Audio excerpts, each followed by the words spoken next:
Hi, and welcome to the Grungy Girl Technique Series. This is the freebie class that I have developed to show people what the Grungy Girl Technique Series is all about. In this series, you get a narrated slide presentation, you get video techniques, you get a downloadable instruction PDF that is very detailed with pictures and words. And I wanted you to be able to see what the classes are like so that you can make an informed decision on whether or not you would like to take some of the classes. Now, this class is abbreviated. Most of the other classes are much longer and have a lot more to them, but this will give you an idea of the types of things that you'll be able to find inside the classrooms. For this project, you're going to need a canvas board. You can purchase a regular canvas board, or you can do what I've done and use a vintage book cover. I had used all of the pages that were inside to die cut various different flowers and butterflies and stuff like that. And so I had the cover left over and wanted to make something out of it. It could be absolutely any size that you would like. I'm not going to give exact measurements for this particular project. On the other projects, I do give exact measurements, but for this one, it's going to be very loose and freeform. You will also need to have paint, vintage book pages, smooth spritz or another type of sparkly spritz, mixed media inks or mixed media inks chalks, or another type of pigment or chalk ink, a spray bottle that has water in it, and a heat gun. Oh, also a hot glue gun.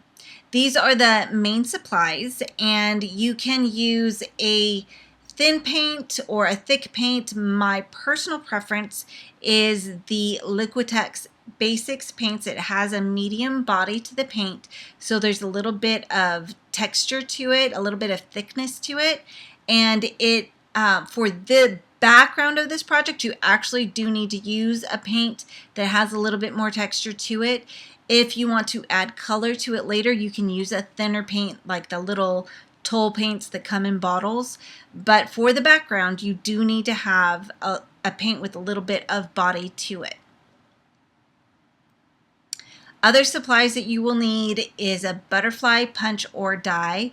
I used my Spellbinders Fanciful Flight dies, and I also used a Dymo label machine. Mine is a vintage one, not the ones that print out, but you actually push down and it punches the letters or embosses the letters.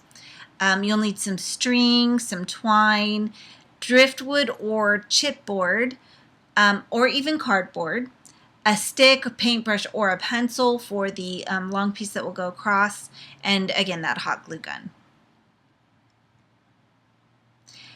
For the background, the easiest thing for you to watch is the video where I go from start to finish. It is sped up so you don't have to, sit like you're watching grass grow, but you can see the background happen from start to finish on that video. So you can stop the video here, or you can go ahead and finish watching this and then watch the technique video afterward. To embellish the background, I am using one chipboard butterfly and 2 paper butterflies, and I'm going to ink the edges with my mixed media inks from Colorbox. I'm using honey and truffle for this. Honey is a really nice, it gives a vintagey look to the pages, and then the truffle gives that dark brown look around the edges. And the chipboard is actually a fairly thin chipboard, about the thickness of a cereal box. So go ahead and die cut those 3 pieces and then ink the edges with the lighter color first and then the darker color. Now we're going to adhere the layers together, and I'm choosing to use hot glue on this project just because I felt like it at the time, but you can also use foam squares. My personal preference is 3L scrapbook adhesive foam squares, and then I cut them into little skinny strips, and they work really well. But On this one, I'm using a hot glue gun, and it's not going to have that same thickness that a foam square would have, but it still does have a little bit of thickness in between them. I'm adding just a little bit of glue down the center of the body and then adding the layers on top of each other. And once both of the paper layers were on, I kind of wrinkled the edges of the wings just to give it a little bit more volume.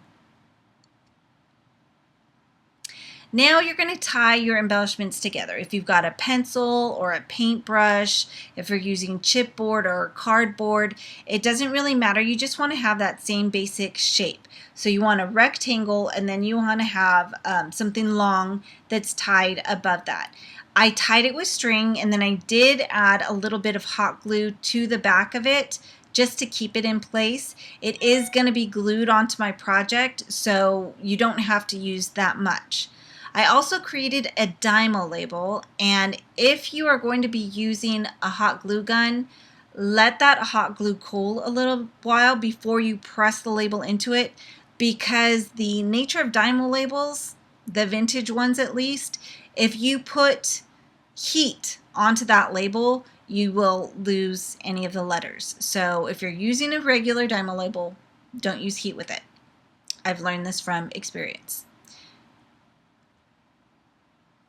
Now you're just going to adhere it to the background whichever way feels good to you. I wanted it down in the bottom right hand corner, and then I adhered the butterfly next to it. I took the twine and I just kind of wrapped it around into a circle, and then used that glue gun to add little dots of glue behind the twine just to hold it in place, so it kind of circled around my focus word.